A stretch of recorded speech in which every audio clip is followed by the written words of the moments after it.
بسم اللہ الرحمن الرحیم۔ السلام علیکم۔ اس چینل کو ضرور سبسکرائب کریں۔ ایک دن ابو جہل نے نبی صلی اللہ علیہ وسلم کی شان میں گستاخی کرتے ہوئے آپ صلی اللہ علیہ وسلم پر مٹی پھینکی اور پھر آپ صلی اللہ علیہ وسلم کا سر مبارک زخمی کر دیا۔ اس وقت ایک لونڈی یہ سارا ماجرا دیکھ رہی تھی۔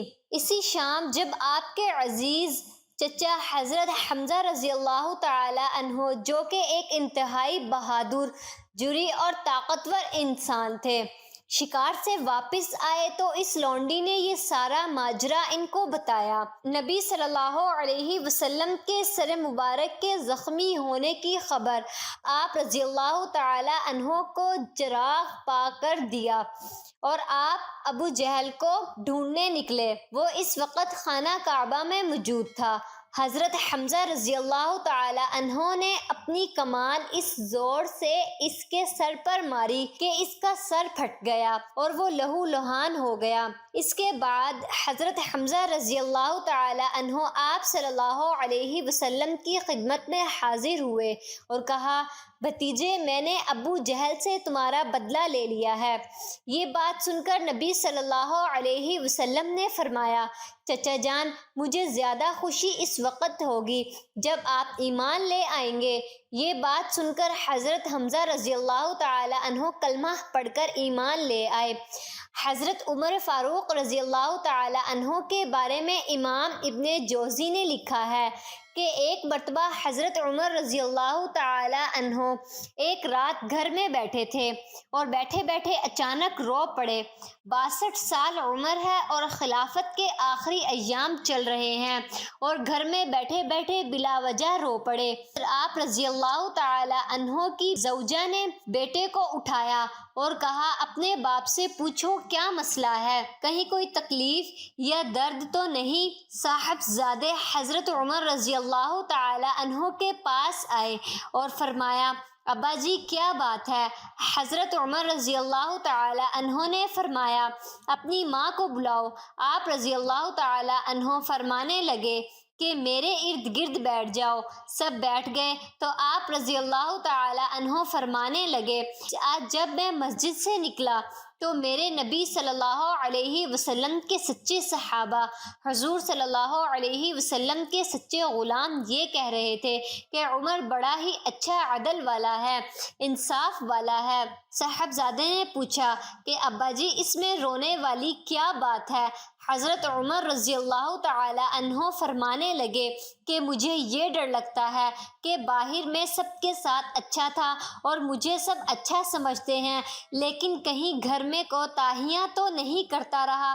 حضرت عمر رضی اللہ تعالی عنہ رو بھی رہے تھے اور اپنی زوجہ سے یہ بھی فرما رہے تھے کہ کہیں میں تمہارے حقوق کو پامال تو نہیں کر رہا۔ حضرت عمر فاروق رضی اللہ تعالی عنہ کی اہلیہ نے جب یہ سنا تو کہنے لگی، مجھے تو بڑا پرانا شکوہ ہے، آپ کا جاہ جلال اتنا تھا کہ میں بات نہیں کر سکی۔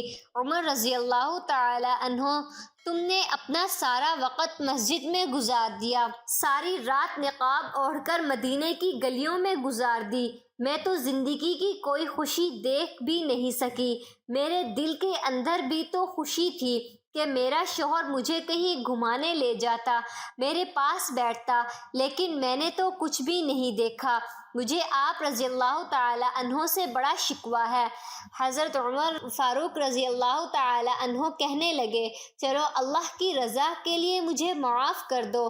تو آپ رضی اللہ تعالی عنہ کی اہلیہ کہنے لگی، میں معاف نہیں کرتی، پہلے میری شرط پوری کریں۔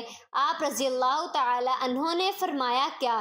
آپ کی اہلیہ فرمانے لگی کہ قیامت کے دن جب اللہ تعالیٰ آپ رضی اللہ تعالی عنہ کے لیے جنت کا حکم دے گا تو کیا آپ رضی اللہ تعالی عنہ میری سفارش کریں گے اللہ تعالیٰ کی بارگاہ میں کہ یا اللہ، یہ مجھے کپڑے دھو کے دیتی تھی، عزت کی حفاظت کرتی تھی، میرے بستر کو پاک رکھتی تھی، کیا آپ میری سفارش کریں گے؟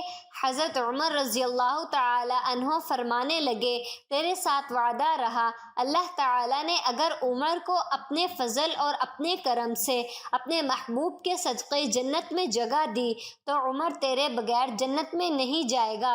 حضرت فضالہ رضی اللہ تعالی عنہ کہتے ہیں کہ میں بڑا دل دادا تھا عورتوں کا، اور میرا یہ کام ہوتا تھا کہ میں قتل بھی کر لیتا تھا، چوری بھی کر لیتا تھا، اور رات کو میری عادت بن چکی تھی نئی سے نئی عورت کے پاس جانا اور اس سے زنا کرنا۔ ایک مرتبہ ابو جہل نے اعلان کیا کہ جو نبی صلی اللہ علیہ وسلم کا سر اقدس معاذ اللہ کاٹ کر لائے گا اس کو 100 اونٹ انعام ملے گا۔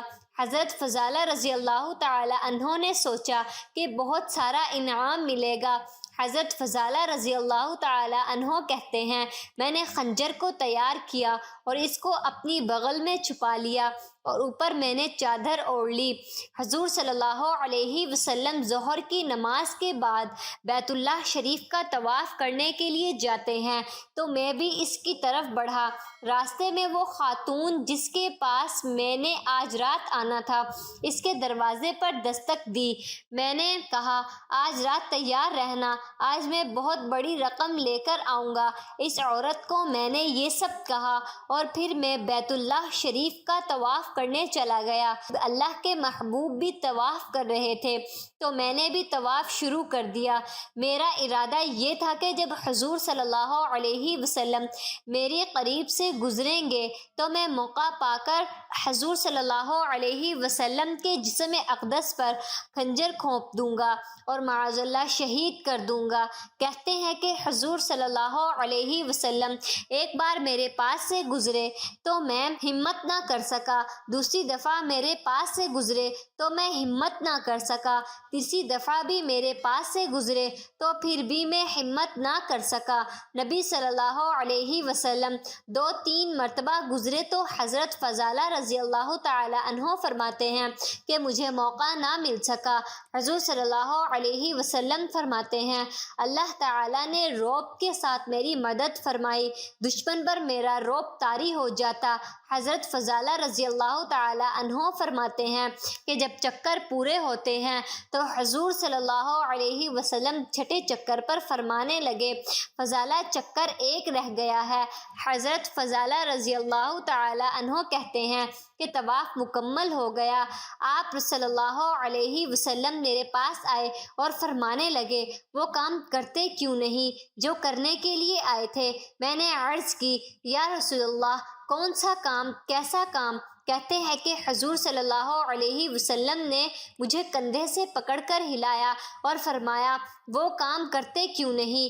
جب آپ صلی اللہ علیہ وسلم نے کندھا ہلایا تو وہ خنجر بھی پیروں میں گر پڑا اور میں بھی رسول صلی اللہ علیہ وسلم کے پیروں میں گر گیا۔ میں نے کہا حضور صلی اللہ علیہ وسلم مجھے کلمہ پڑھا دیں۔ کہتے ہیں کہ حضور صلی اللہ علیہ وسلم نے پہلے دل پر دستے مبارک پھیرا اور پھر مجھے کلمہ پڑھا دیا۔ حضرت فضالہ رضی اللہ تعالی عنہ فرماتے ہیں میں کلمہ پڑھ کر واپس جا رہا تھا تو راستے میں وہ عورت کھڑی تھی۔ کہتے ہیں وہ شخص تھا، عورتیں مرتی تھی میرے اوپر اور کسی کی جرت نہیں ہوتی تھی۔ آپ رضی اللہ تعالی عنہ فرماتے ہیں میں اس عورت کے پاس سے گزر گیا، عورت کا خیال تھا کہ وہ روکے گا لیکن نہ رکا۔ میں جب گزر گیا تو وہ بھاگ کر دروازے پر آئی اور اس نے آواز دی لیکن میں نے سنی انسنی کر دی۔ جب میں مزید آگے بڑھا تو وہ میرے پیچھے دوڑی اور مجھے پکڑ کر کہنے لگی فضالہ تجھے کیا ہوا؟ تو وہی نہیں جو یہاں سے ہو کر گیا تھا۔ حضرت فضالہ رضی اللہ تعالی عنہ فرماتے ہیں کہ میں کبھی نہیں رویا تھا لیکن جب میں نے سر اٹھایا تو میری آنکھوں میں آنسو کی بارش تھی اور میں نے کہا میں جو یہاں سے گیا تھا اب میں وہ نہیں ہوں، اب تو میں محمد عربی صلی اللہ علیہ وسلم کا غلام بن گیا۔